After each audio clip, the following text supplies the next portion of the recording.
Spider Slayer, back again, doing another video. And today we will be doing another toy photography tips and tricks. Today we will be focusing on editing. As you can see, I've got a shot ready up here. Yeah, we're going to be focusing on some editing, and yeah, that's what today's video is going to be about. I'm going to take this photo and then we'll hop into Photoshop. But first, before I do that, I just wanted to say, I know I said I was going to do a 4-part series, but I did the first episode yesterday, so go check that out. And I'm doing the second episode today. Then probably tomorrow I'll do the third episode.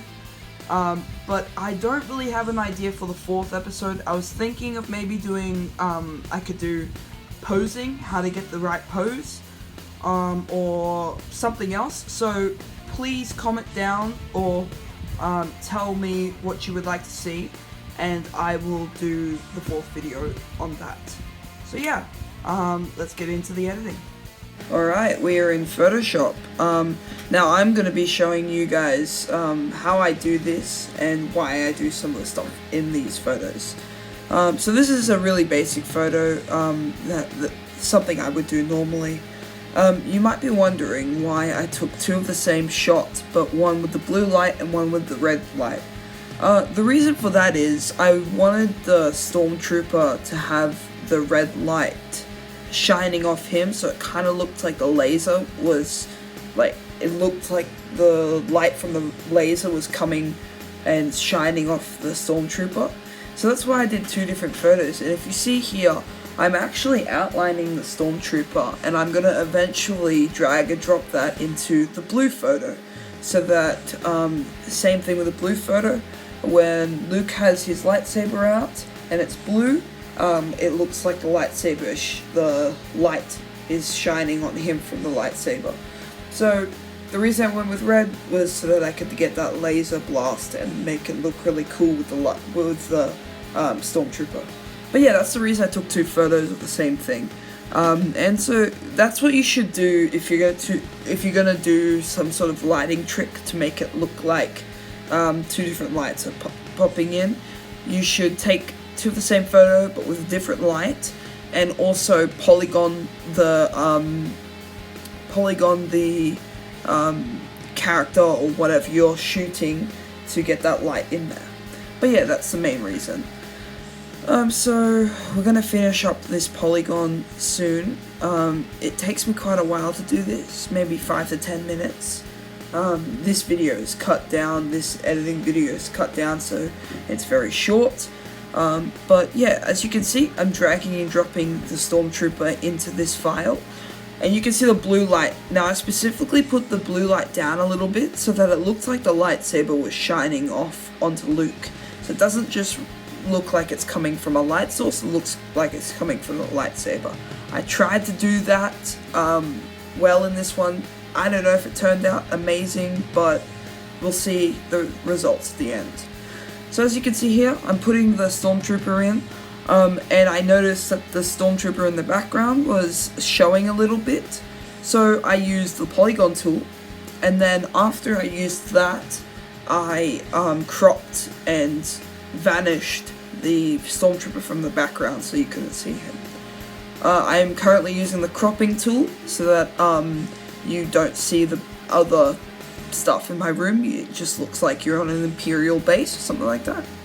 And what I use for my lasers and lightsabers, I just download a lightsaber effect or a laser effect, and it has to have a black background so that when I put it into Photoshop, I can press screen and it takes all the black out of the image so that you just see the lightsaber or the laser or whatever you're adding in.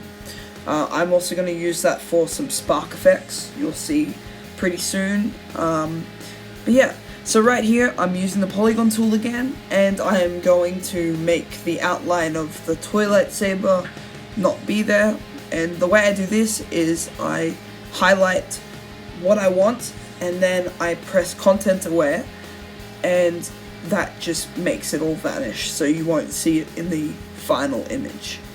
So I'm just doing that. This takes quite a while, as I said, and you can see here I've just brought in the spark effect. So I'm using the screen tool to make that look like it's popping out of the lightsaber, which looks pretty cool. If you have seen, I think you can barely see it on the Stormtrooper. You can still see a little outline of the old Stormtrooper.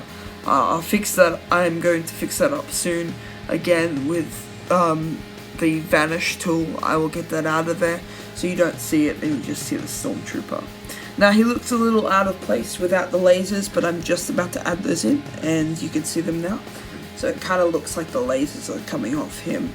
But yeah, I don't know if I'm going to post this one. I think it's just a tutorial. But yeah, and I think tomorrow when I post my photography video, my actual photography where you get to see how I take the shot and everything, I'm going to do one outside. Hopefully it's not too hot like it was today. But yeah, I'm going to be showing you how to do shots and getting the right camera angles. And just overall making your toy photography pictures look really nice. Yeah, I'm just doing some touch-ups here. I actually had to cut out a lot of the loading times because my computer's, it's okay, it can run Photoshop, but I was running a screen capture software at the same time and it was kind of messing up with me running Photoshop and the screen capture software. So that's why it was a little bit slow and the loading times were really slow. This is why it also took me 30 minutes to do this. But yeah, I'm just adding in like another spark effect to make it look really cool. And I'm changing the brightness right now. Yeah, so this is the final image. I'm going to show you a close-up shot in just a second.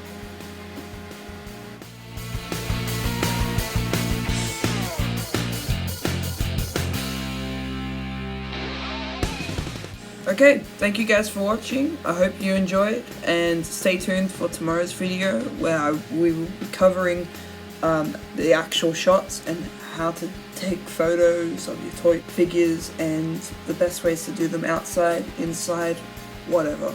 Stay tuned for that. Thanks for watching.